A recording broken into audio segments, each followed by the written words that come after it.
There's a kind of silence most men never hear, a silence that doesn't just surround you, it replaces you. It hollows out the air and presses against the inside of your skull like hands trying to get in. That was the silence Constable Brewster stepped into when he opened the Chamberlain house. No blood, no violence, just the absence of people who should have been there, and the unmistakable impression that someone else had sat at their table. Hit that subscribe button and comment below what state you're listening from.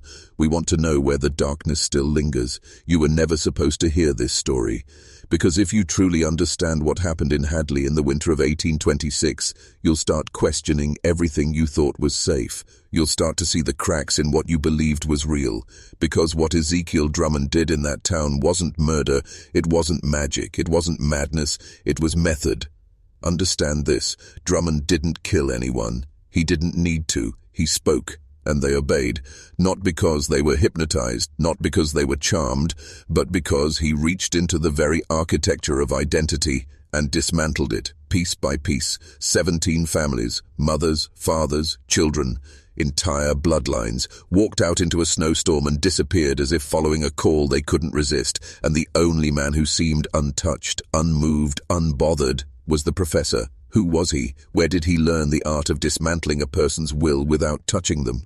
Why were his students assigned to write about their family's deepest moral failures?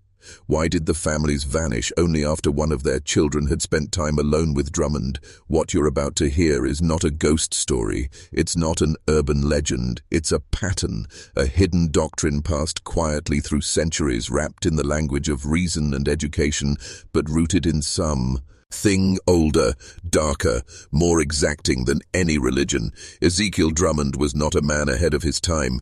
He was a man who understood what time actually is, a mechanism, a cage, and like any good mechanic, he knew where to place the wrench to stop the whole system cold. By the time anyone noticed, it was already too late.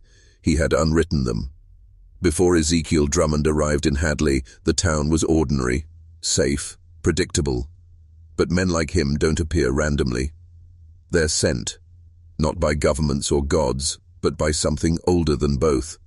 Something that studies us like insects behind glass. Drummond's arrival wasn't marked by thunder or fire. It was worse than that. It felt logical, appropriate. A brilliant scholar with letters from Harvard, a philosopher fluent in 4 languages, a teacher with a strange ability to make young men confess what even their fathers didn't know. Hadley welcomed him, celebrated him, but what they didn't realize is that Drummond wasn't there to teach. He was there to harvest. Hit that subscribe button and comment below what state you're listening from. We want to know where you see the cracks in the world. Drummond understood something most men never will, that identity is not a wall, it's a web. Tug the right thread and a man's entire sense of self begins to collapse. What he did to Hadley wasn't sorcery. It was engineering. Psychological engineering built on shame, guilt, suppressed memory, and, most importantly, isolation. Do you understand what it means to isolate a mind while the body still walks among others? To slowly convince a person that their deepest thoughts aren't secrets but sins, that their family isn't protection but deception, that the only way to be free is to leave everything behind. That's what Drummond perfected. He didn't need to brainwash anyone. He made them see something, a version of their own life reframed just Ightly. The wife becomes the jailer, the child becomes the spy, the father's legacy becomes the lie that poisoned everything, and then he gave them a solution, not in sermons, but in whispers, in journal notes, in private conversations held behind the closed doors of his study, where students reported feeling as if time slowed down, where he would stare at them, not with authority but with recognition, like he knew what they were, like he was offering something they had always longed to admit. The key, not to enlightenment, not to power, but to abandonment. He taught them how to let go, utterly, of fear, of guilt, of obligation, of identity. And once they did, they didn't run, they didn't scream, they walked barefoot into the snow, smiling. You're probably wondering why no one stopped him, why 17 families vanished and no one burned down his house or dragged him to the gallows, but that's the genius of men like Drummond. They don't destroy from the outside, they unravel from within. By the time suspicion took root, he had already infected the town's logic. His influence wasn't a poison, it was a lens. People began to see differently. They questioned their neighbors, their spouses, even themselves. Not out of paranoia, but out of a new conviction. That truth had always been hidden beneath the lies of ordinary life. Hit that subscribe button and comment below what state you're listening from. We're watching carefully for those who see through the veil. Drummond's real classroom wasn't the Hadley Academy. It was Hadley itself, the streets, the dining rooms, the quiet glances passed over supper tables. He walked the town at night not as a man observing, but as one cataloguing. Families weren't neighbors anymore, they were subjects. Subjects of a thesis no one else could read. And make no mistake, his study had a thesis. Drummond believed identity was not sacred. It was constructed. A fragile amalgam of memory, loyalty, shame and language. Tear those bricks out, one by one, and a man becomes pliable, erasable.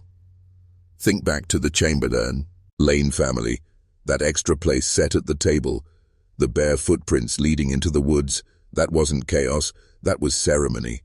Drummond was performing a ritual, not a cult, but intellectual. The kind that science hadn't caught up to yet. The kind that modern psychiatry would call the erosion of ego boundaries, but which he described as liberation from inherited fiction. He believed the family unit was a cage designed to transmit control from generation to generation, that to truly awaken, one must reject the blood that bore you. And the children, they were the first to see it, because they wrote it, in those journals, in those essays. Every confession extracted was a crack in the structure, every revelation a wedge driven deeper. He didn't hypnotize them. He reflected them, showed them a distorted mirror, and convinced them the warped image was the truth they'd been denied since birth. And when that belief took hold, they didn't resist. They vanished. Because they no longer believed they were who they had been. And to Drummond, that was success. The town tried to pretend it was grief, that the disappearances were tragedy, not transformation, that the barefoot children and their parents gone without luggage or farewell had been stolen, murdered, swallowed by the winter woods. But deep down, Hadley knew. These people hadn't been taken. They had chosen to leave, and they had left everything, even their names, willingly. Hit that subscribe button and comment below what state you're listening from.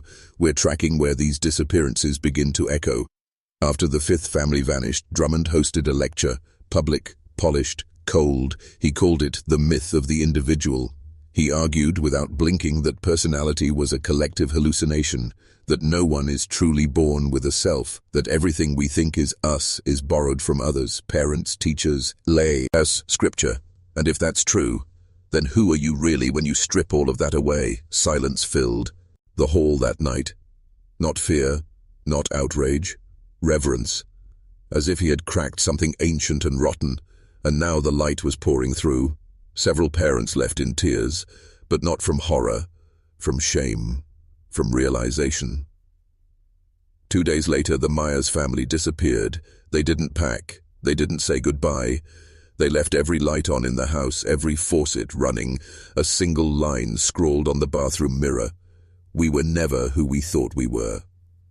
Hadley stopped asking questions after that, because the people who did question, they began to unravel too, not physically but mentally. Small things at first, forgetting their children's middle names, mispronouncing their own last names, feeling wrong in their own homes, as if something fundamental had shifted.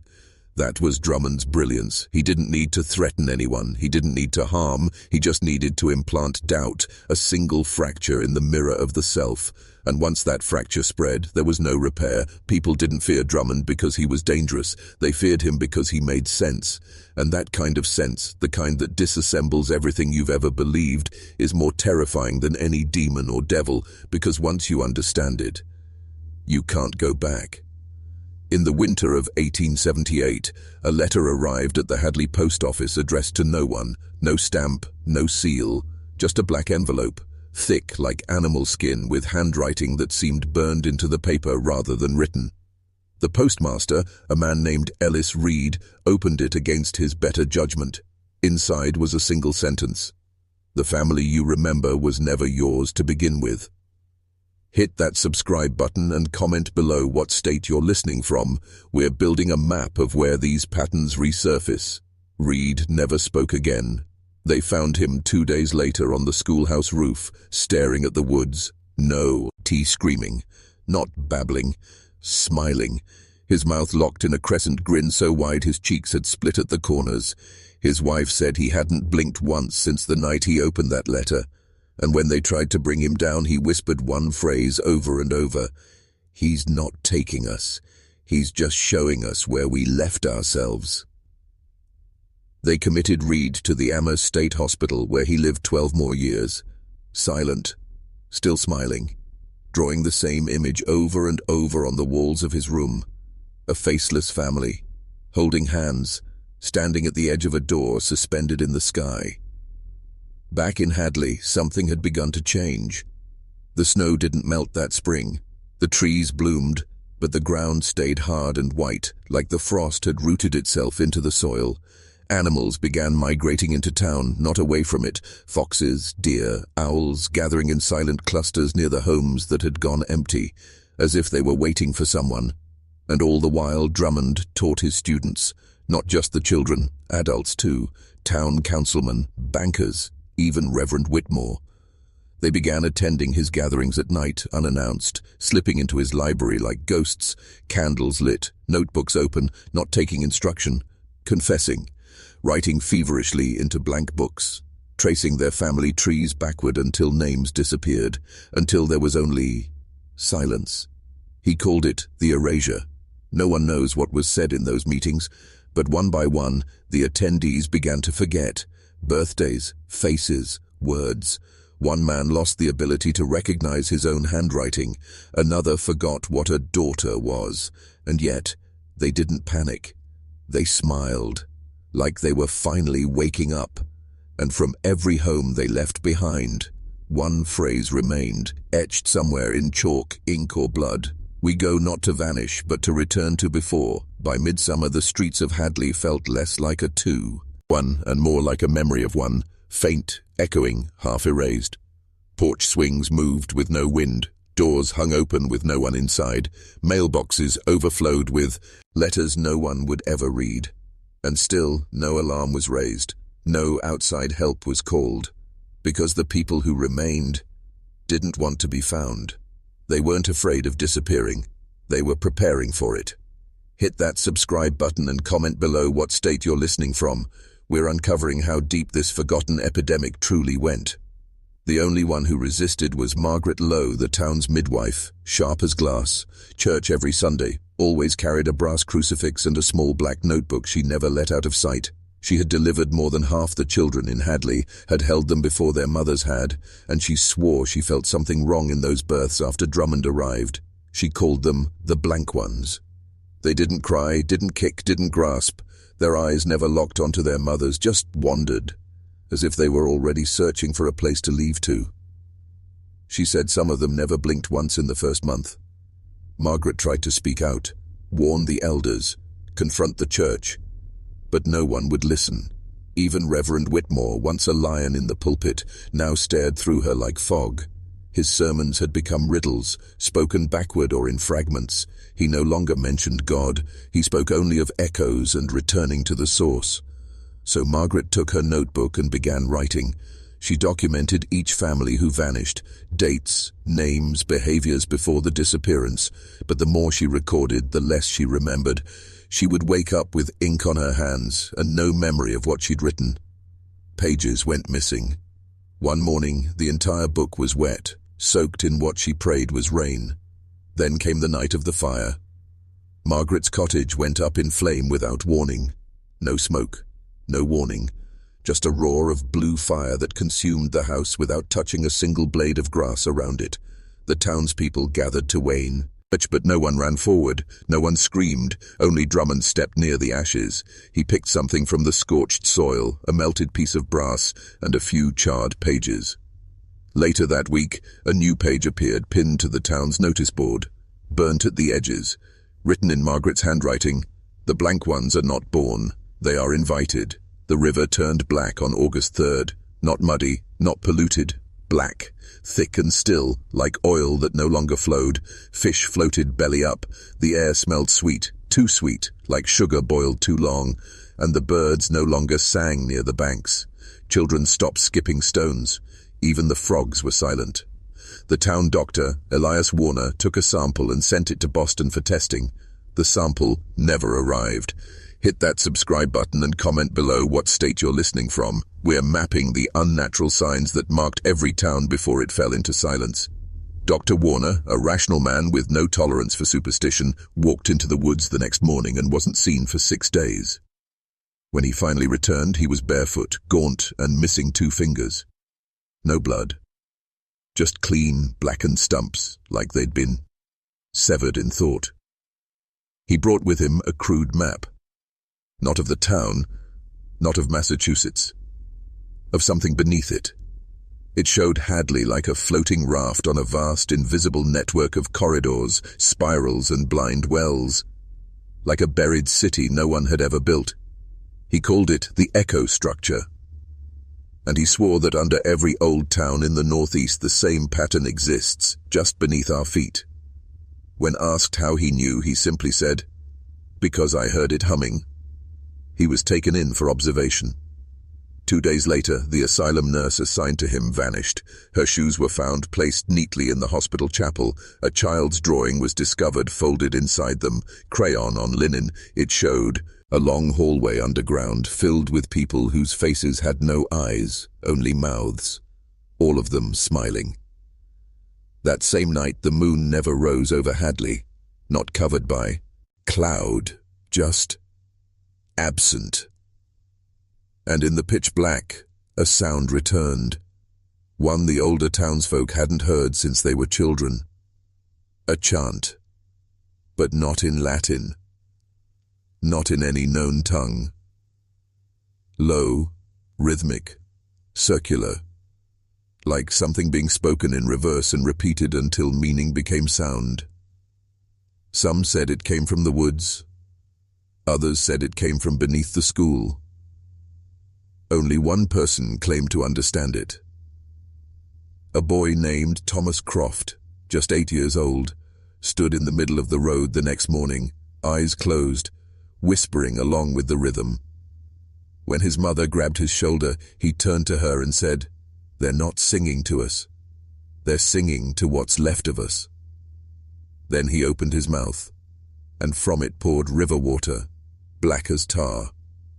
The town's seal began to rot, not symbolically, physically. The cast iron emblem that hung above Hadley's courthouse, an eagle clutching 3 stars, started to blister, warp, and peel like diseased skin. No weather had changed, no storm had passed. Yet the iron itself wept, thick brown streaks running down the brick as if the metal was decaying from within. At night, it sounded hollow, like something was breathing through it. Hit that subscribe button and comment below what state you're listening from. Because the deeper we dig into Hadley's corruption, the more we realize this was never about one town. Reverend Whitmore stood beneath the seal that Sunday, looked up, and did not blink for 12 minutes. He simply whispered, "The judgment has already happened. Now we await the unveiling."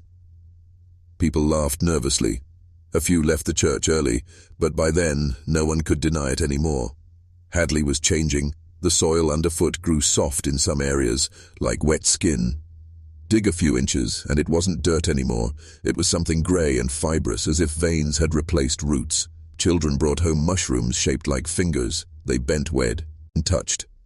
One girl bit into one and was hospitalized with severe hallucinations. She claimed to see a mirror turned inward, where the reflections bled and whispered in languages that sounded like her mother's voice but said things no mother would ever say. Houses began shifting, quietly, subtly. Foundations moaned at night. Wallpaper peeled in perfect spirals like it was trying to reveal something written underneath. In the elementary school, room 3B vanished.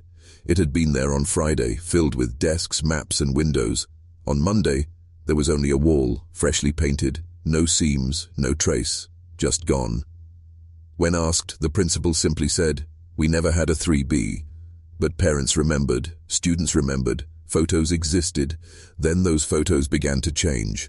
One by one, anyone who had been in that room appeared blurred, smudged, or erased entirely, like some force was rewriting the town's memory.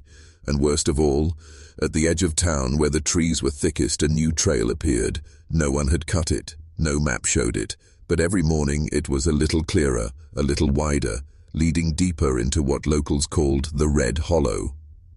At night, if you listened closely, you could hear footsteps coming out of it, but no one ever saw who made them. Until the night Anna Rose's son came home alone, barefoot, and said, "Mama, I followed the wrong you." By mid-August, no one trusted their own reflection. The mirrors in Hadley began to ripple, not with movement, but with intention. It started subtle. A hand would linger a split second too long, an eye would twitch in the wrong direction. But then came the night of the blackout, when the entire town lost power at exactly 3:33 a.m. And every mirror in Hadley shattered inward, not outward, inward, as if something had finally stepped through. Hit that subscribe button and comment below what state you're listening from, because some say these mirror fractures were the final sign that Hadley no longer reflected the world outside, but the one buried beneath it. The town woke to silence. Not peace, absence. No birds, no wind, just the hum of something vast, buried and ancient. Windows wouldn't open. Clocks froze. And every screen, phones, TVs, computers, displayed a single phrase before flickering to black. You are not alone. You are not first. Reverend Whitmore called for a gathering in the church. Not a sermon, a reckoning. He stood in the pulpit and read from a book no one had ever seen before, thick, hand-bound, covered in black skin that felt too warm to touch. Its pages were filled with diagrams, anatomies, but not of humans, things with spirals where eyes should be, mouths stitched shut with thorns, bones that bent in loops. The Reverend read aloud one word, again and again, Althune. Every time he spoke it, someone in the congregation fainted. Outside, the Black River began to rise. No rain had fallen. The sky was clear. Yet the water slithered up the banks like it was being pulled by something. At 4:06 p.m., 6 children were found standing in a perfect circle near the courthouse. They held hands. They were humming. When an officer approached, they turned in unison and spoke in a language no one should have known. It wasn't Latin, it wasn't Sumerian, it was phonemic mimicry, a language constructed from the memories of those who listened.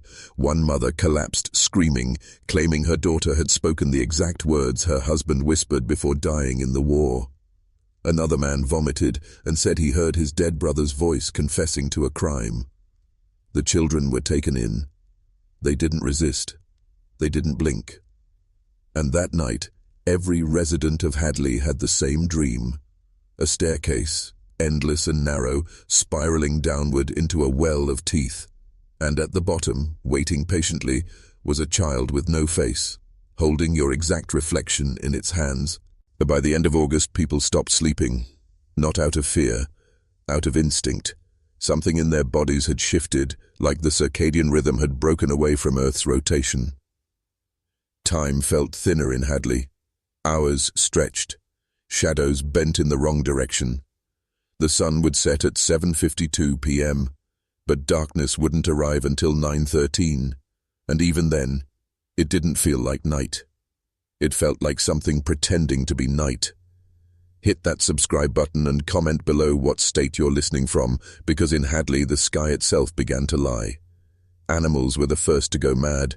Birds flew in perfect circles until their wings gave out. Dogs howled at doorways. Cows refused to eat unless facing east. A local farmer buried his entire flock of sheep after they turned on one another in a frenzy, tearing through their pen in a spiral formation, tongues missing. Dr. Miriam Coyle, a behavioral psychologist brought in from Boston, interviewed several of the townspeople. She lasted 3 days. On the 4th, she was found on the roof of the Hadley Inn, rocking back and forth, muttering, You think you're dreaming it, but it's dreaming you. That phrase would be scratched into 15 doors over the next 2 weeks. And then the children changed again. Not all of them, just 13. They began speaking in perfect synchronization, even when in different houses. Parents reported hearing their sons and daughters laughing at things that hadn't happened yet. One girl, Lacey Mincher, stared at her reflection for 6 hours without blinking. When asked what she was doing, she said, waiting for the other me to finish growing. One child began eating soil, only from the red hollow. Another carved the town's original founding date into the walls, 1639. Except Hadley wasn't founded until 1782. That prompted a records investigation. And that's when the real horror started. Buried deep in a state archive was a single water-damaged document, a surveyor's sketch, unsigned, undated, of a town built on a spiral of stone and ash. Its name? Althune. Same layout, same geography, same river bend, but it had no roads leading in, only out. And under the sketch, written in ink that had rusted with age, were 5 words. Built to keep it buried. The dream changed on September 1st. Until then, every resident of Hadley had been trapped in the same vision, descending the endless spiral staircase toward the faceless child holding their reflection. But now, the staircase began to ascend, and no one wanted to follow it. Hit that subscribe button and comment below what state you're listening from. Because when dreams start climbing, it means something below has grown tired of waiting. People woke up choking on dust. Not the kind from basements or old wood. This was fine, grey, ancient dust. It smelled like burned teeth and wet stone. One woman coughed up a tiny tooth she swore wasn't hers. A man in his 70s screamed awake with his mouth full of ash, claiming it had been whispering to him in Morse code. And then came the noise. Every night at 2:16 a.m. exactly, a low-frequency hum blanketed the town. You couldn't hear it with your ears, but your bones could. People described a feeling like their skeletons were vibrating, like something beneath the ground was reaching up, mapping them out through resonance. Reverend Whitmore began placing salt around the church, not regular salt, black salt, imported from a mining village in Rajasthan. When asked why, he said, "It's not to keep something out, it's to keep something in." And still the children continued their rituals. Now they were writing. In chalk, in blood, on windows, sidewalks, even the sides of cows, spirals, eyes, mouths with keys for teeth. A teacher at Hadley Elementary found a notebook that belonged to one of the 13 synchronized children. It contained exact transcripts of conversations she had never told anyone about private. The arguments, childhood secrets, even a suicide note she had written at 17 and never showed a soul. At the end of the notebook, one sentence repeated over and over. "We only become real when you forget we're not." That night, the fog rolled in, but not from the river. It came from the forest. Thick, blue-grey mist, flowing over the tree line like it had been summoned. People reported seeing figures inside it, tall, spindly, jointed wrong. One man claimed he saw his wife waving at him from inside the fog. His wife had been dead for 8 years. He followed her. They never found him, but they did find his shoes, placed neatly on the church steps, with a note inside that read, "Closer now." They closed the town on September the 3rd, National Guard, biohazard trucks. Unmarked vans with radiation decals. But there was no announcement, no press coverage, no statement. Just a black helicopter circling once, then disappearing into the clouds. Hadley was erased. Hit that subscribe button and comment below what state you're listening from, because this isn't a story about isolation. It's about what happens when the wrong thing is remembered. The town's borders were sealed with tall steel barricades, cameras, motion sensors, soldiers instructed not to speak. Anyone trying to leave was turned back. No explanation, no violence, just one phrase repeated over and over by men in matte black uniforms. "You are in an active forgetting zone." And yet the spiral still deepened. By now the children weren't children anymore, at least, not exactly. Their bodies remained the same, but their eyes were wrong, not glazed, not possessed. just aware, in a way that made adults look suddenly stupid in their presence. They didn't blink unless mimicking someone. They laughed at things no one said, and when one spoke, the others would smile, like they already knew the punchline. A father tried to escape with his son in the trunk of his car. Halfway across the bridge, the boy began screaming, not in fear, but in language, guttural syllables no one could recognize. The father swerved, hit the railing, and plunged into the Connecticut River. Divers pulled him out, alive, shaking. The trunk was empty. That same day, every clock in town reset to 11:11, permanently. No matter the battery, no matter the model, it was always 11:11. The digital billboards glitched, phones turned to static, and in the sky for just a moment, the sun looked too close, too bright, too awake. And then the soil cracked. At the center of the red hollow, a perfect circle of earth sank by 2 feet. No tremor, no collapse, just silence, and a new scent in the air, sweetness, like honey, but rotting. That night, one of the synchronized children, Julia Wren, walked into the spiral barefoot. She didn't speak. She didn't blink. She just smiled and said, "We heard you remember us now." Then she disappeared into the hollow. They searched for hours. All they found was her dress, folded, clean, still warm. September 4th, the day the mirrors turned. It started small. A woman brushing her teeth noticed her reflection, blinked a second too late. A teenage boy watched himself mouth a word he didn't say. Run. By noon, every mirror in Hadley had stopped obeying. They didn't reflect. They observed. Hit that subscribe button and comment below what state you're listening from, because what if your reflection isn't copying you? It's waiting for its moment to disagree. Reverend Whitmore smashed every mirror in the church. Then he issued a warning from the pulpit, screaming into the old wooden rafters. They're practicing. Whatever's on the other side isn't trapped. It's learning how to be us. One girl, 9 years old, was caught staring into a handheld mirror for 7 hours. When asked why, she simply replied, "Because she's better at pretending to be me than I am." That evening, dozens of reports came in. People saw them sit, walking down the street, even as they were still in their homes. A man watched his own reflection leave the bathroom mirror and keep walking out the door. He's now missing. But this wasn't just about glass. It was about recognition. Photographs began changing, in yearbooks, in wedding albums, in framed pictures over the mantel. The faces remained, but the eyes began looking somewhere else, towards something behind the viewer, something just outside the frame. And then came the third face. In every family photo taken in the past 3 years, forensic analysts discovered a faint, translucent blur, roughly child-sized, perfectly centered between the subjects, always smiling, always closer than it should be. One mother burned her entire collection of photos. 2 hours later, her baby monitor turned on by itself. She ran upstairs and found her daughter sitting up in the crib, whispering to the wall. Not just whispering, responding. And when asked who she was talking to, the girl turned, smiled, and said, "The one in the family pictures. She says her name used to be mine." A silence is growing in Hadley. Not the absence of sound, but the presence of a listening force. The birds no longer sing near the hollow. Dogs refuse to bark after dark.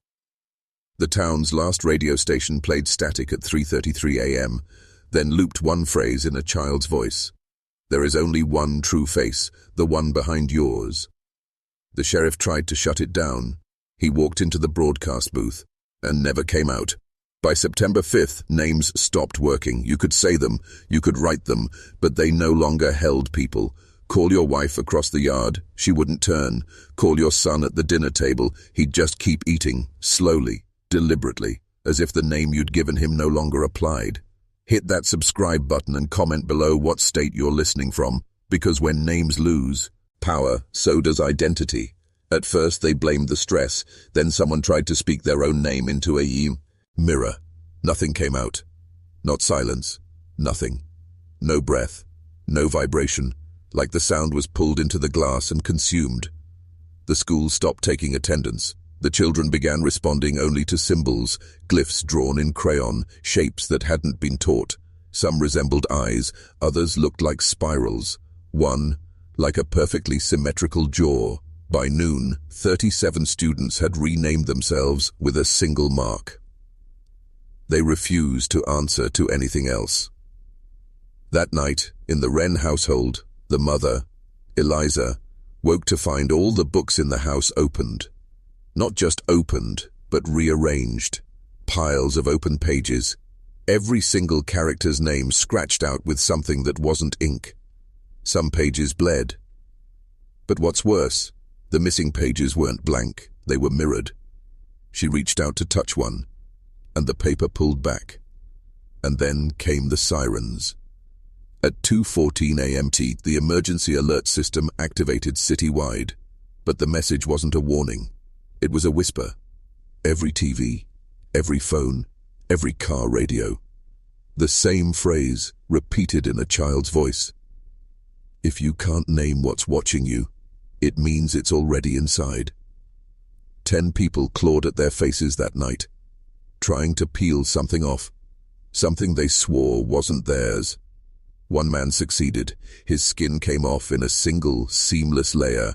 Underneath, smooth, white surface, no pores, no eyes, just a faint, rhythmic twitch where his mouth should be, like a smile rehearsing itself.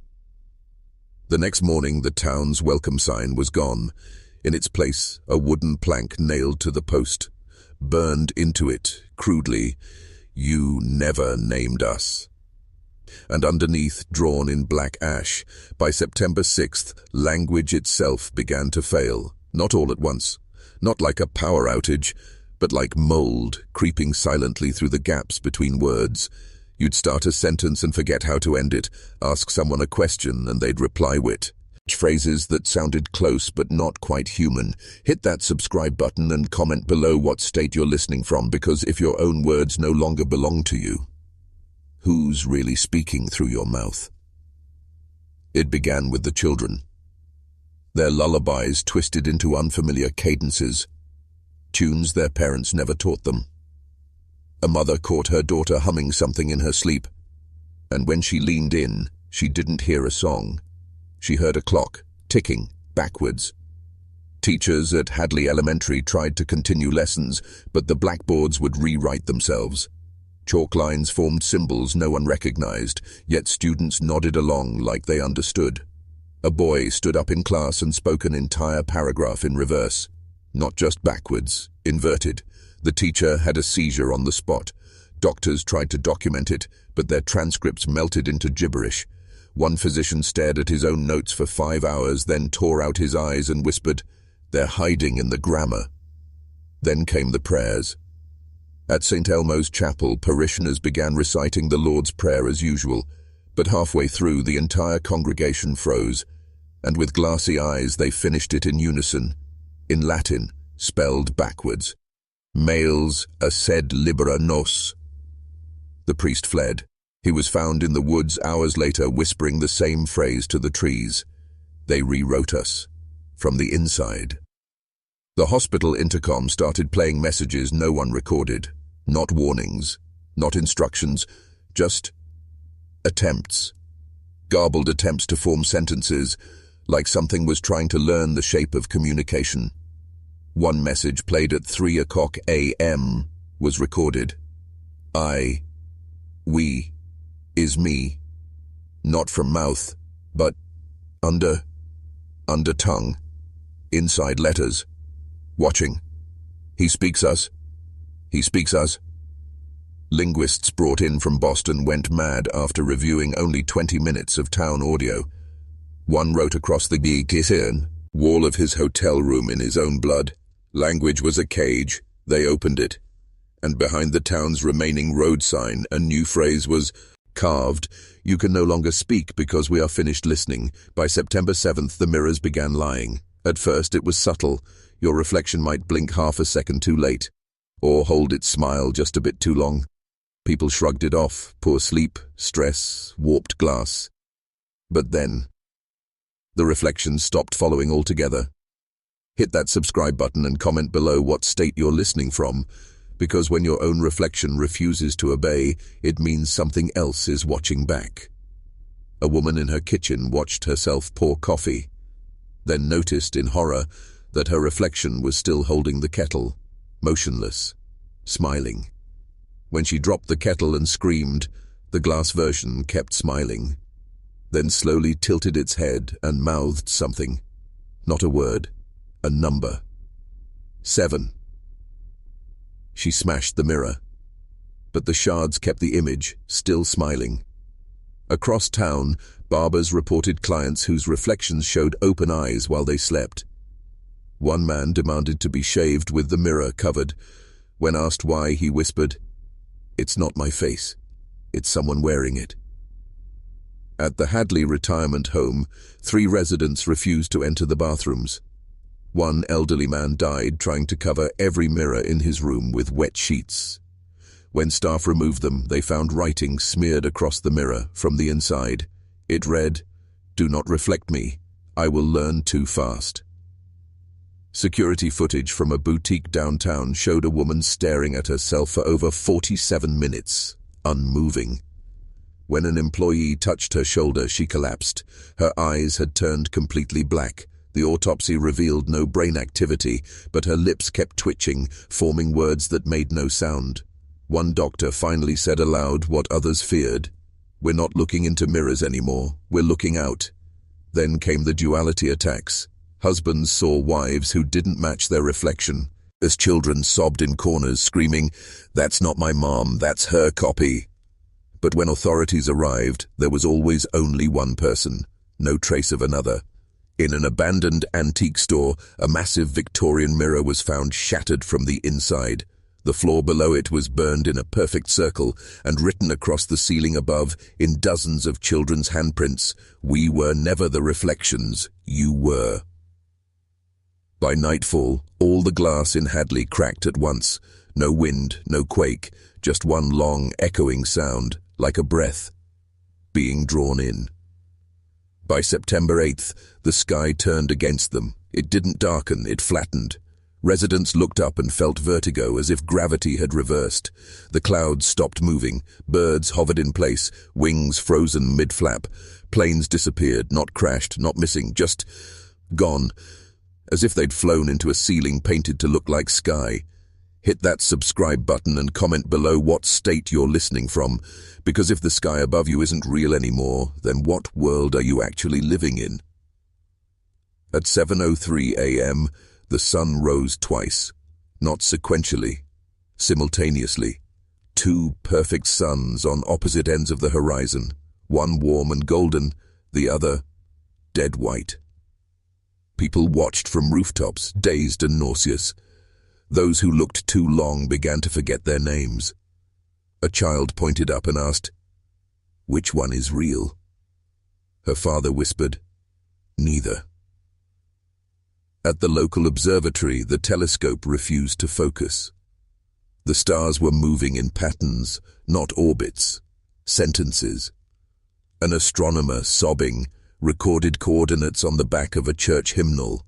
They translated to a phrase, "You were never beneath us. You were inside." That night, lightning formed geometric shapes, perfect pentagons flashing across the clouds. Thunder spoke in Morse code. Translations included, "Open the roof. Let us in. We remember when you made us." Rain began falling upward, gently at first, then violently, dragging soil and insects into the sky. A farmer claimed he saw his dead brother's body rising out of the earth in the storm. He was found days later, on his rooftop, crucified upside down with his eyes turned to the heavens, carved on his chest. The sky is a prison ceiling. Astral phenomena multiplied, moons blinked in and out, stars reshaped themselves into eyes, watching, unblinking. One pastor screamed mid-sermon and clawed at his scalp, shouting, "The firmament is fake. It's a dome, it's a screen."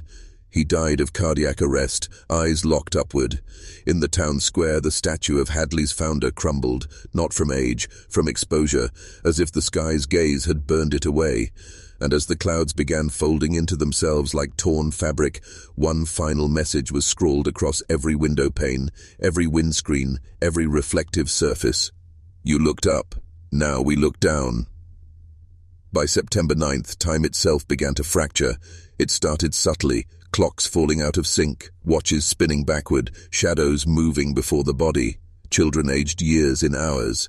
The elderly blinked and became young again for a moment before vanishing entirely. Hit that subscribe button and comment below what state you're listening from, because once time breaks, so does everything you ever trusted about yourself. At Hadley Elementary, security footage caught students repeating the same 5 minutes over and over. Lunch trays reset, words looped.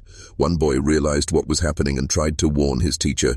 The 5th time he said, "We've already done this." His mouth no longer matched the sound. He aged 6 years in front of her before collapsing into ash. Across town, people started reporting memory echoes. Visions of themselves doing things they hadn't done yet. A mother found her hands soaked in blood. She had no wounds.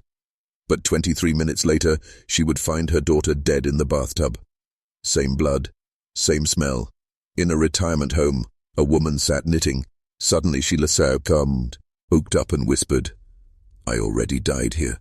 I remember it." Then smiled and said, "And now, I get to do it again." A man sprinted into the police station shouting that he had been murdered and that his killer would arrive in 4 minutes.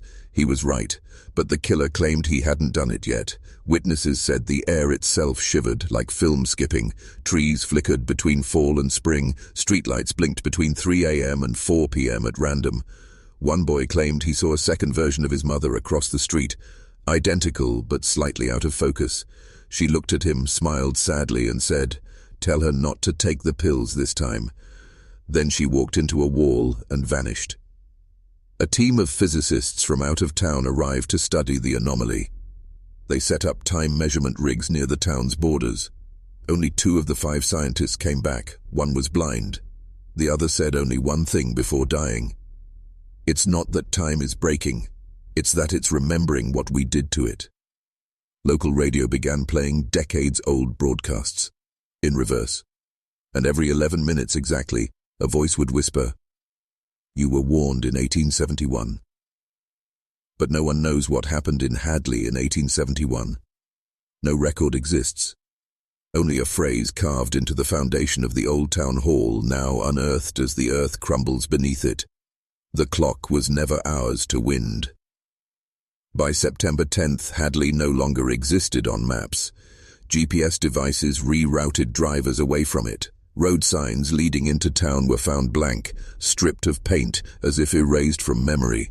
Delivery trucks reached the city limits and simply turned around, engines idling as if guided by something unseen. Hit that subscribe button and comment below what state you're listening from, because if your town disappears next, will anyone even remember it was there? An Amtrak train passed through where Hadley should have been. Passengers reported only darkness. No trees, no sky, no ground, just black, pressing silence. One rider screamed that he saw a cathedral, floating in the dark, upside down and on fire. Another man said he watched his own funeral play out across the windows with mourners wearing gas masks. The conductor claimed they passed a wall of flesh, as if the land itself had become something living. After the train emerged, 9 passengers were missing. Security footage showed their seats slowly unfolding inward, becoming empty as though they were unzipped from reality. A pilot flying a private Cessna attempted to photograph Hadley from above. His final transmission: "There's a hole in the earth. It's not a crater, it's breathing. It sees me. It sees me." His plane disintegrated mid-air, not exploded, unraveled. No smoke, no debris, only a fine layer of rust-colored dust that rained down on a 30-mile radius. The FAA denied the flight ever occurred. Back in the town itself, mirrors began showing different landscapes, not reflections. One bathroom mirror showed an empty beach littered with bones. Another displayed a library underwater, books writhing like eels. One resident smashed her mirror and found her own eye embedded inside the broken glass. She claimed it winked at her before melting. Satellite imagery grew corrupted. Hadley appeared as a red smear, a pixelated wound in the terrain. NASA issued a private memo stating, "The area is no longer operating under standard dimensional constraints." It leaked online for 5 minutes, then vanished. The link now redirects to children's cartoons on loop. A local teenager live-streamed from the center of town. His voice shook as he walked toward the intersection of Mason and Bell. "There's nothing here anymore," he whispered. "No birds, no wind, no sound. Just this humming, like 1,000 mouths singing from under the concrete."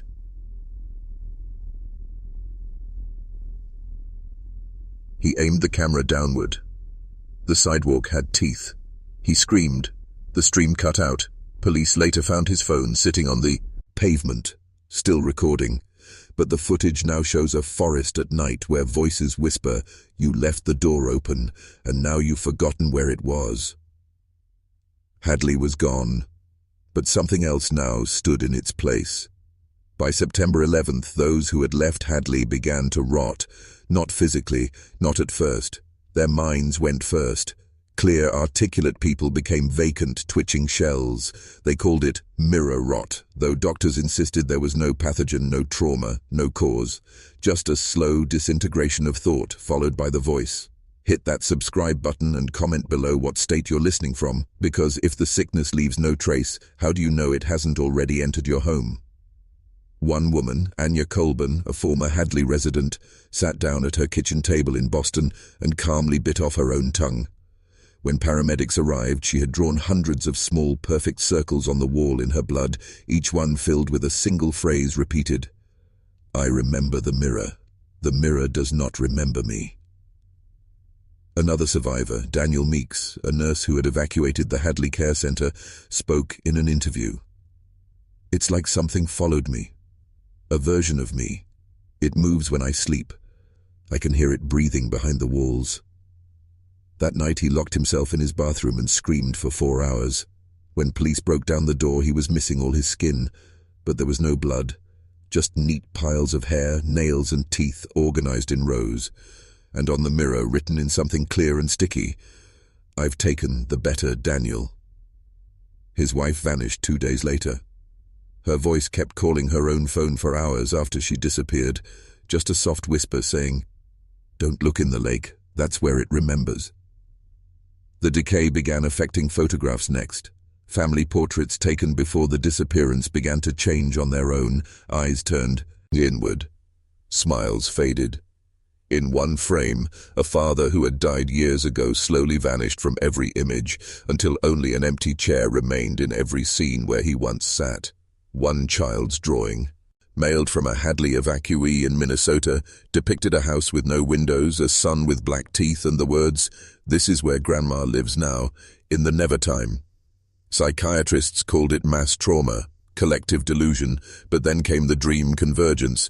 Across 6 states, former Hadley residents began reporting the same dream, standing in a room with no doors, only a single mirror on the floor. In the mirror was their own body, dead, open-eyed, and smiling. They'd wake screaming, clawing at their skin, begging for someone to hide the lake before it spreads. One man recorded his sleep with a camera at 3:06 a.m. His body levitated 5 inches, then spoke in a voice not his own. "We are done remembering. Now you will begin forgetting, one by one, until nothing is left of your shape." By dawn he was gone, but the camera remained on, and it kept recording for 12 hours straight. The room never moved, but at exactly 3:06 p.m., a mirror appeared on the ceiling. By the end of September, Hadley was no longer a location. It was a condition. It traveled, not through air or blood, but through memory, through speech, through the way a person described themselves to others. Hadley had become a seed, planted in the mind, watered by doubt, and the moment someone said, "I think I remember something strange," the seed bloomed. Hit that subscribe button and comment below what state you're listening from, because if this condition is contagious, your own memories may already be compromised. A linguistics professor at Dartmouth, Dr. Felix Merrow, noticed something subtle but horrifying. Former Hadley residents began changing the way they conjugated their verbs. Instead of I am, they said, I were. Instead of I saw, they said, I had been seen. As if they were recounting their lives from the outside, as if their selfhood had been placed elsewhere. One interview caught national attention. A 10-year-old girl living in rural New Hampshire spoke calmly into the camera, saying, "Mommy says we were never ours, we were rentals, borrowed things, and now the owner wants us back." Her voice was steady, her eyes blank. Behind her, the wallpaper of her home began to peel in a perfect spiral, revealing what looked like a black mirror embedded in the wall. The video was pulled from YouTube within hours. The Department of Health labeled Hadley a closed cognitive zone. Travel was restricted. Satellite data showed shifts in the land itself, roads realigning subtly, lakes reflecting stars that didn't match the sky above. And one night, 2 scientists stationed on the perimeter walked into the woods and never came back. Their radio remained open. For 8 hours it transmitted only 2 words, repeated at irregular intervals. Almost home, almost home. Then silence. In Portland, Maine, a teacher who once vacationed in Hadley scratched hundreds of mirrors out of every yearbook photo with a knife. When asked why, she whispered, "They're listening through the glass. They're learning how to wear our shapes." One doctor proposed a horrifying hypothesis. What if identity isn't something you're born with, but something that feeds on you? What if being you is a parasite that mimics your mind until it's full enough to leave you behind? And what if Hadley was simply the first place where the parasite got hungry enough to feed in public? There were no answers, but one fact remained. Anyone who remembered Hadley eventually forgot themselves. By early October, those who remembered Hadley began to speak in riddles, not poetic metaphors, literal riddles. Their speech fractured into loops, paradoxes, and recursive questions. They asked things like, "If I dreamt I was real and woke up as someone else, which one of me is dreaming now?" Hit that subscribe button and comment below what state you're listening from, because if you've ever had a memory that didn't feel like yours, it might not have been. Hospitals filled with people who couldn't remember their names, but could perfectly describe rooms they had never been in. They drew floor plans of houses burned down decades ago. They recited phrases in languages they never studied, with impeccable accents, and across their skin, new scars appeared. Symbols, words, entire sentences. One man's back read, "I remember what you did to her." He never learned who her was. In a Vermont asylum, a patient known only as Lark started sketching a door. Always the same. A brass handle, no keyhole, and 3 knocks etched into the wood. When asked about it, she only said, "That's where it started. We weren't supposed to open it, but we already did." She had never been to Hadley, but her mother had. The military's Operation Silence Fall was launched in secret. Its goal, isolate the linguistic contagion spreading from Hadley. Soldiers were instructed not to speak at all during recon missions. They communicated only by hand signal or digital text. Half of them went mad anyway.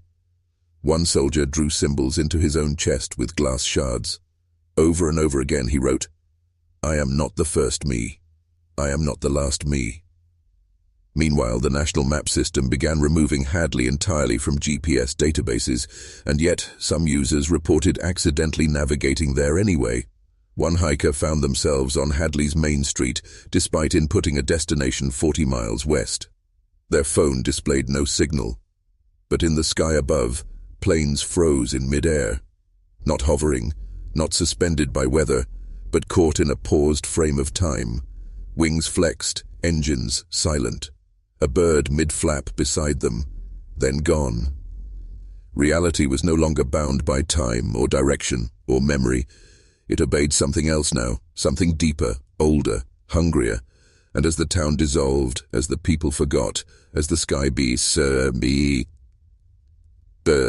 linked in and out like a faulty projection, a child's voice whispered from every mirror, window, and still puddle, "We are your memories now. You can't forget us, because we remember you." By mid-October, the concept of truth no longer functioned inside Hadley. time stamps reversed.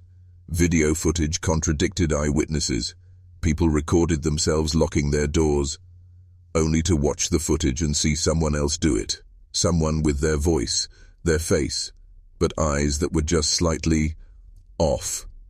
Hit that subscribe button and comment below what state you're listening from, because if you've ever sworn something happened and everyone says it didn't, maybe Hadley already touched you. Doctors tried to diagnose the mass confusion as dissociative fugue, collective hysteria, even a rare form of gas poisoning. But none could explain the synchronous anomalies. Entire families woke up remembering different houses. Couples argued over how many children they had. Some insisted they'd always lived in Hadley, while others screamed it had only just appeared last week. One nurse at the state psychiatric unit made a chilling observation. They're not forgetting, they're remembering wrong versions of the same life, like they've been overwritten. And then the symbols returned. But now they weren't just on walls or skin, they began appearing in dreams. The exact same dream across unrelated people states away. A long hallway, a flickering light. A voice calling from a room that doesn't exist in this world. You are in the second remembering, the third will erase you. Some victims began compulsively drawing spirals, keys, or eyes with vertical pupils. When restrained, they etched them into their gums using their fingernails. One pastor in New Hampshire received a package postmarked Hadley. Inside was a Bible, except every verse was a riddle. Every page bore a faint watermark, a child's handprint, and scrawled on the inside cover, "God doesn't live here anymore. He left when the door was opened." The most disturbing reports came from children, those born after Hadley vanished. They began reciting nursery rhymes no one taught them, ending each with, "Sleep, forget, don't wake yet," or "Hadley takes your name." Security footage from a closed school library showed a girl humming alone in the reading corner. Then, frame by frame, every book around her aged 70 years in 4 seconds. Spines cracked, pages yellowed, ink faded. She smiled, looked directly into the camera, and said, "This isn't history, it's just memory, rotting in place." Then the footage corrupted. Every attempt to restore it showed a flashing message in binary code, "You're remembering it wrong." And across the state, more people began to say the same sentence, like it had been planted, "Hadley isn't gone. It just stopped agreeing to be real." By the final week of October, the silence in Hadley wasn't just quiet, it was structured, like a living thing. A silence that listened back. Even the birds stopped singing. But when audio engineers analyzed recordings from Hadley's outskirts, they found a pattern underneath the ambient sound, a low, rhythmic pulsing, almost too deep to hear. Not random. A code. Hit that subscribe button and comment below what state you're listening from, because if silence ever feels like it's watching you, you're already too close. The pattern was unlike anything in nature, not seismic, not biological. A researcher at MIT ran it through harmonic spectrum analysis. The results? A frequency map in the shape of the Hadley town layout, down to the alleyways. But there was one extra street, one that never existed on any map. It led to the woods. Locals had long whispered about the Ash Hollow Pines, just outside Hadley. They said it was where kids dared each other to go on Halloween, where compasses spun and watches stopped. But now, those woods were humming. People began disappearing again, but not in their sleep, not at night. They vanished in the middle of conversations. You'd be talking to your sister in the driveway, she'd blink, and simply be gone. No sound, no scream, not even a breeze. And where they'd stood, an impression in the ground, a faint spiral, a warm spot on the concrete. But one man came back. He was found kneeling in the center of a church covered in pine needles and sap. His eyes were rolled back, his lips torn from whispering too fast, and carved into his chest with surgical precision. I walked the street that does not exist. I saw the house that breathes. The walls are full of watchers. The church's surveillance footage caught what he did next. He stood, walked to the altar, removed his shoes and faced the cross, and then, without flinching, he said, "Hadley is not haunted, it is the haunting." Then he split his own jaw open, side to side, like he was making space for something else to speak through him. And on the audio track, just before it cuts out, A second voice, older, colder. You remembered us too well, so now we'll remember you. November the 1st, 3:16 a.m., a digital historian reviewing satellite archives discovered something impossible. The Hadley Township didn't just disappear in 1993. Its entire aerial signature, its roads, structures, even shadows, began subtly shifting in photographs as far back as 1971. Frame by frame, year by year, the town's outline warped, like it had been rewriting itself. Hit that subscribe button and comment below what state you're listening from, because if the place you grew up in ever feels not quite the same, you may be next. But it wasn't just Hadley.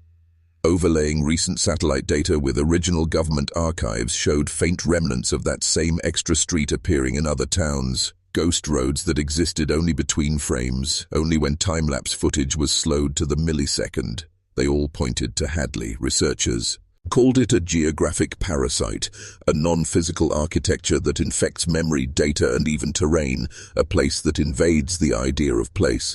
That week, reports surged from people who had never heard of Hadley, yet suddenly remembered growing up there. They recalled teachers' names, playground injuries, house addresses, down to the wallpaper patterns, but they could not agree on the town's location. One woman from Kansas insisted Hadley was off Route 7 in Vermont. A man in Maine swore it was near Albany. A retired judge in Florida claimed he prosecuted a murder trial in Hadley's courthouse in 1969. Yet no courthouse has ever existed there, not even a police station. These false memories weren't random, they were correlated. Different people describing the same ice cream shop, the same antique mirror store, the same house with a green door that bleeds from the inside. Then came the audio leak. A whistleblower from a government agency, unnamed, leaked a redacted field report titled Instance 23, Persistent Cognitive Structure, Site H. It described Hadley not as a town but as a mnemonic entity, a living idea capable of manifesting physical reality only when believed in deeply enough. The final line of the report, declassified by accident, was scrawled in pen. It's not haunting us. We're haunting it. Every time we remember Hadley, we give it teeth. And just above that, written in a child's handwriting, "See you soon." 3 days after the leak, every digital mention of Hadley began corrupting. Text documents glitched, search results looped, GPS systems rerouted drivers through non-existent roads labeled simply as H. Hit that subscribe button and comment below what state you're listening from, because if your phone ever maps you to somewhere you can't find on a real map, don't keep driving. On Reddit, users reported that old vacation photos had changed. In the background of birthday parties, beach trips, and family BBQs, there it was. A blurry structure, grey, sharp-roofed, always with the same green door. People said, "I swear that whole Hughes wasn't there before. It's in every photo now. I don't even remember being near woods." Then came the tapes. A box marked H17 arrived anonymously at a university archive in Connecticut. Inside, 32 VHS tapes labeled with dates ranging from 1968 to 1992. Most of them appeared blank or static, but when played on analog systems only, images emerged. Grainy, sinister. Children playing in streets that don't exist. Mothers staring directly at the camera before the camera even pans to them. One tape showed a funeral for a child whose casket lid was nailed from the inside. Another showed the Ashwell house, but not as a ruin, fully intact, with lights on, curtains drawn, something moving behind them. The final tape contained no video, just a black screen. But the audio? It played the Lord's Prayer, spoken backwards. And after it ended, there was a knock. Not on the tape, but in the room where it was being watched. Every witness reported it. 3 knocks, slow, deliberate. From the inside of the TV screen, investigators brought in an exorcist. He didn't laugh, didn't mock. He simply sat down and listened. And when he finished, he said just one thing. "This isn't demonic. It's older. You invited it. You gave it name and shape. And now it wants to finish the story." He burned the box. But the tapes, they were already uploaded. By someone. Somewhere. under an account named Hadley Lives. Its bio: "We are all in the house now. November 9th, 2:06 a.m. A retired sound engineer in New Mexico was analyzing one of the uploaded Hadley tapes, frame by frame, hertz by hertz, when he noticed something buried beneath the static. It wasn't white noise, it was breathing, human, irregular, gasping, but only audible in reverse. Hit that subscribe button and comment below what state you're listening from, because if you ever hear your speakers whisper your name when nothing's playing, you were already inside the house." He ran the reversed audio through a spectral analyzer. The results were horrifying. Images appeared in the sound wave itself, crude outlines of faces, rooms, doors ajar, and eyes without lids staring back. One waveform spelled out, "Let me in sloping script. Another was shaped like the Ashwell house floor plan, perfectly symmetrical, with a small square drawn beneath the foundation. A basement. But the Ashwell family home never had a basement, at least not on any plans, until a local contractor came forward. His father had worked construction in the 1940s, briefly employed to retrofit older homes with wartime bunkers. The man recognized the floor plan. "That's the same false sublevel we poured under the Hadley property. The client said not to log it, paid us cash, told us never to speak of it." When asked what was down there, the contractor simply said, "Not a room, not a cellar, just silence that pushes back."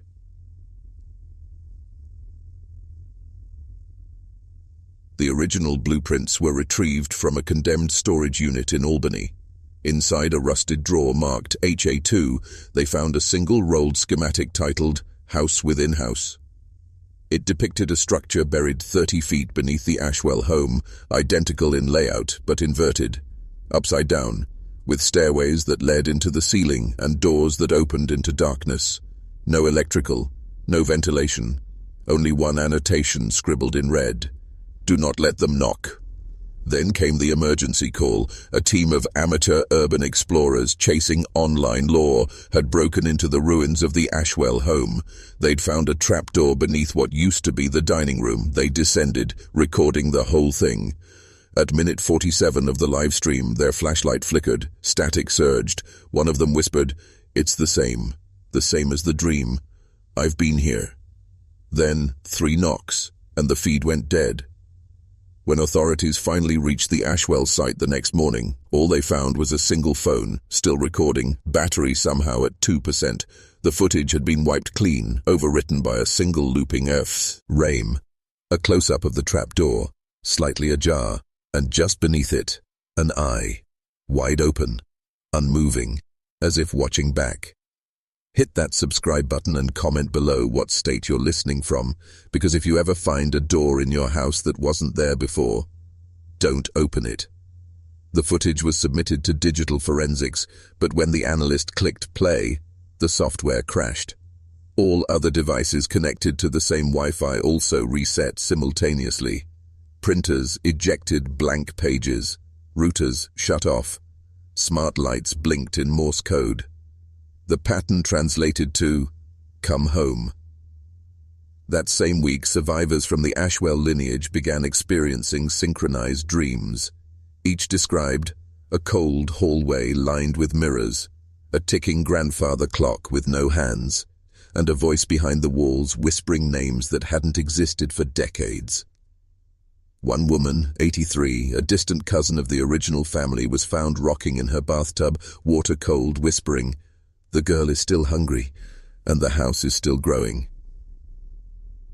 A handwriting expert was brought in to analyze journal entries recovered from the 1890s attic. The ink had faded, but when placed under infrared, new lines appeared, written in modern English, using words that didn't exist back then. Broadcast. Upload. Algorithm. Virality. Each word scratched deep beneath the old ink, as if they'd always been there, waiting to be revealed. But the most disturbing entry came from a February 6, 1891 journal, signed by the youngest Ashwell son, who had reportedly died that spring. His handwriting was frantic, all caps. "We left the wrong child in the house. She is not one of us. She speaks in colors. She told me the roof is a lie. Do not look up." That phrase, "do not look up," began circulating online, especially among users who had visited the Ashwell subreddit. Several reported nosebleeds. One woman passed out at mid-comment. Another posted a photo of her ceiling. In the plaster, 3 long cracks had appeared. Perfectly straight, perfectly vertical, perfectly spaced, like fingers. The top comment read, "She's above you now." By early November, the Ashwell story had infected every corner of the internet. Not trending, not viral, but persistent, like an echo that wouldn't fade.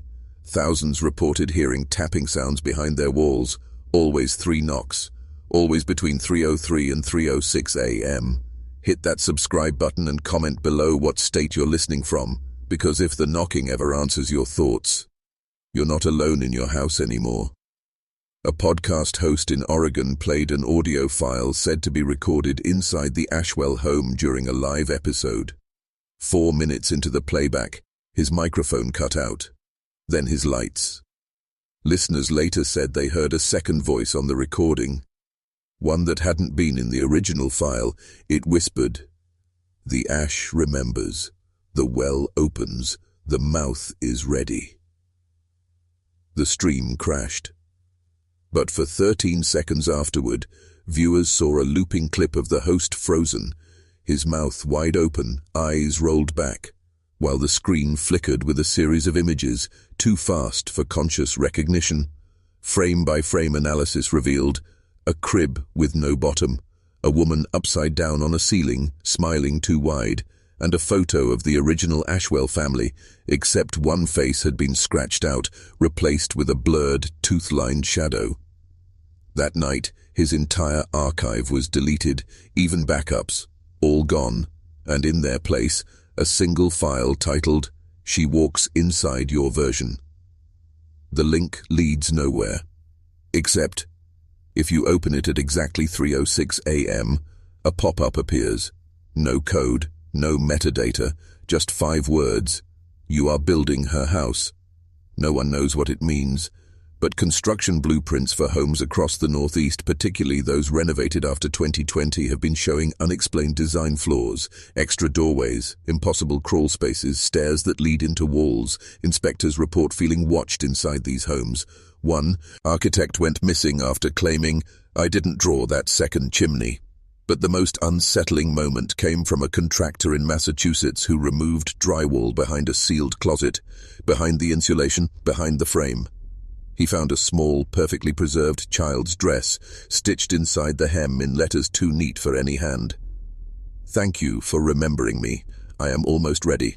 By midwinter, something began happening to people who spoke the Ashwell story aloud. Not read it, not watched it, spoke it. They forgot words, then names, then faces. One woman in Michigan recorded herself trying to recount the legend. Mid-sentence, she paused, eyes wide, and whispered, "Where did my daughter go?"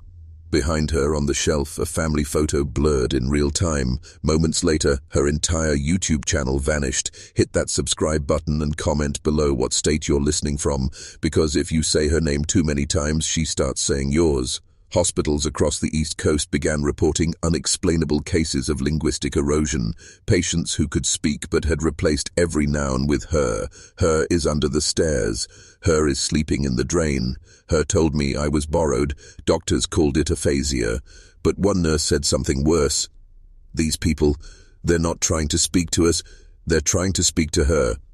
In Boston, a therapist transcribing a dream journal noticed that all 17 of his patients had drawn the same symbol, a vertical slit surrounded by a ring of teeth. He Googled it. No results, no history, no matches, until someone sent him a scanned page from a 1623 grimoire stored in a private library in Prague. The same symbol, the same shape, labeled in Latin. Os domus. The mouth of the house. Suddenly the Ashwell case wasn't local anymore. It had roots, deep ones, older than the town, older than the family, older than the country. One Redditor posted a video of their attic crawl space. They'd found carvings in the beams, dozens of names, most unreadable, but one, clear as blood, Emma. Another user, one town over, found the same name etched beneath the floorboards of a farmhouse built in 1811. Alongside it, 3 words: "She is Story." By March, reports began surfacing of children humming songs no one had taught them. Minor keys, inverted melodies. Some parents recorded the tunes and uploaded them. Those videos would vanish in under 24 hours. The remaining audio, when slowed down, revealed whispers beneath the music. One line was repeated over and over beneath the hum. Ash to ash, wall to wall, room to room, she listens. And on April 3rd, the Ashwell house was listed on Zillow. No seller, no contact, just the title. Perfect starter home, waiting to be filled again. Inside the listing photos, if you zoom in just right, you'll see a girl in the upstairs window, smiling, waving, and behind her, a second hand resting gently on her shoulder. They tried demolishing the Ashwell house in May of that year, twice. The first crew, a subcontractor from Rochester, arrived with backhoes and bulldozers at sunrise. By noon, they called the project off. Officially, the ground was too unstable. Unofficially, their foreman went missing for 5 hours, found inside the crawl space, naked, weeping, and repeating the same phrase: "It showed me its skin." Hit that subscribe button and comment below what state you're listening from, because if this house is ever rebuilt near you, you need to leave before it finishes remembering. The second attempt was state-funded, full of permits and oversight. No nonsense. The night before demolition, the project supervisor, Eric Landon, set up surveillance cameras around the property. Every camera went black at 3:12 a.m. When footage was recovered, it played like this: static, sudden silence. And then, one clear frame, a girl standing at the edge of the lawn, looking up, her mouth open far too wide, her arms not arms, her eyes completely white. The next morning, Landon didn't show up to the site. They found his car in the driveway, door still open, engine running. On the front seat sat a note handwritten in shaking block letters: "You cannot tear down what's not built by hands." The crew left. The house remained. Weeks later, a local professor published a paper connecting the Ashwell case to pre-colonial Algonquin legends. One phrase kept recurring: "The house that opens," a dwelling that mimics shelter but consumes memory, and if ignored long enough, begins to need again. A group of fringe researchers from the Netherlands came to Ashwell. They claimed the house was a neural parasite, an architectural organism that feeds on familial identity. Their lead investigator, Dr. Koos Vermeer, delivered one public lecture before going silent. His final sentence was caught on a grainy recording: "It isn't haunted, it's hungry." Meanwhile, locals swore the house was growing. Rooms they'd never seen before appeared behind closet walls. Windows shifted position. An extra step appeared on the staircase one morning, and by evening that step had a heartbeat. The mayor quietly rezoned the land as uninhabitable, but that didn't stop people. TikTokers came next. Paranormal thrill seekers, urban explorers. Most came for content. Some came back different. One girl live-streamed herself walking the upper floor. She vanished at 41:13 into the video. When police retrieved her phone, the last recorded frame showed the hallway folding inward like paper catching fire in reverse. She's still missing. The live stream, still up, but the comment section is locked, because every time someone posts a message longer than 5 words, the account automatically types back one sentence: "She remembers you now." The Ashwell property was officially abandoned in October, though locals say the house never noticed. It still keeps its lights on, even when power's been cut for weeks, even when the bulbs are removed. At night, passers-by claim they hear music, old waltzes, playing from the upper rooms. Not loud, just enough to pull you closer. Some say the house moves, not the wind shifting its frame, but a crawling reorientation of its interior, a reconfiguration of memory. Hit that subscribe button and comment below what state you're listening from, because if your childhood home ever feels just a little off, you may already be standing inside her. In late November, a state historical commission sent in a team to catalogue artifacts inside. They brought 12 people. Only 10 came out. One of the survivors, a grad student named Meredith Coyle, refused to speak for days. When she finally did, she said one thing: The rooms are hungry for stories. If you have none, they give you one, and you live it, you believe it, and then it's not yours anymore. Weeks later, Meredith was institutionalized. She refused mirrors, wouldn't sleep in rooms with corners, and every morning she asked the staff the same question. What happened to my sister? Meredith was an only child. Researchers tried ground-penetrating radar to map the foundation. It failed. The readings showed a depth beyond physical scale. One technician, flipping through thermal scans, noticed something impossible. A face pressed against the subfloor. Not a heat signature, an expression. Smiling. Later they placed microphones in the cellar for overnight recording. 7 hours of silence. Then faint breathing, and at the 7-hour, first-second mark, a voice. It whispered, "The last daughter has come home." That same night, the Ashwell family tombstones were found shattered, not vandalized, burst open from the inside, as if something beneath the ground had pushed upward. At this point, even local authorities won't approach, not without a priest, and even they have their limits. Father Hewitt of St. Elmo's conducted one final prayer on the lawn. Halfway through, his voice changed. Not cracked, not possessed, just offerant. He looked around, said nothing, and calmly walked into the house. He was never seen again. A week later, parishioners received anonymous letters sealed in wax. Each one read the same. She forgives you. For now. No one remembers when the last photo of the Ashwell house was taken. The negatives decay. Digital files corrupt. Even sketches blur, as if the lines won't stay still. Locals stopped speaking its name. Tourists who once came for a thrill now avoid the entire valley. The land is quiet, but not at peace. Hit that subscribe button and comment below what state you're listening from. Because if the Ashwell legend feels like déjà vu, you may have been there before. In December, a drone team tried a final flyover.